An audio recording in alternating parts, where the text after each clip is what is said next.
আসসালামু আলাইকুম প্রিয় ভাই বোন বন্ধুরা, কেমন আছেন? আলহামদুলিল্লাহ আমি ভালো আছি। আমি আসছি কাশিমপুর নামা বাজার জাইলাপাড়া। তো এই জায়গাটা অপরূপ সুন্দর, তো একটা সুন্দর এক জায়গা। তো এখানে আসলে মনটা অটোমেটিক ফ্রেশ হয়ে যায়। নতুন পানি আসছে। এইটা হলো তুরাগ নদী। এই নদীটা টঙ্গী ইস্তেমার পাশ দিয়ে বয়ে গেছে। এই পাশটা দেখেন, ওই যে ওইটা হলো ভাঙ্গা ব্রিজ। ভাঙ্গা ব্রিজ এখানে থেকে যদি ছোট্ট একটা ব্রিজ হয়ে থাকতো, তাহলে ওই পাশে হলো নাওজোর। নাওজোর থেকে খুব সহজে এদিকটা যাতায়াত করা যেত।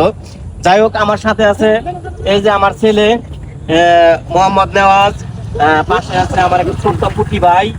এটা হলো আমার বড় ভাই মোহাম্মদ হাসান ভাই। যাই হোক, আসলে এই মনোরম পরিবেশে ঘুরতে বেড়াইতে অন্যরকম একটা ফিল লাগে। আর ছেলে মেয়েদের নিয়ে, ভাই বেড়াদার নিয়ে একটু খোলা জায়গায় বেড়াইলে বাচ্চাদেরও মন ফ্রেশ থাকে। তো আপনারাও এরকম দেখা গেছে সময় পেলে একটু বেড়াইতে যাবেন, কোথাও মন ফ্রেশ হবে। তো এই বলে আমার কথা শেষ করছি। আসসালামু আলাইকুম।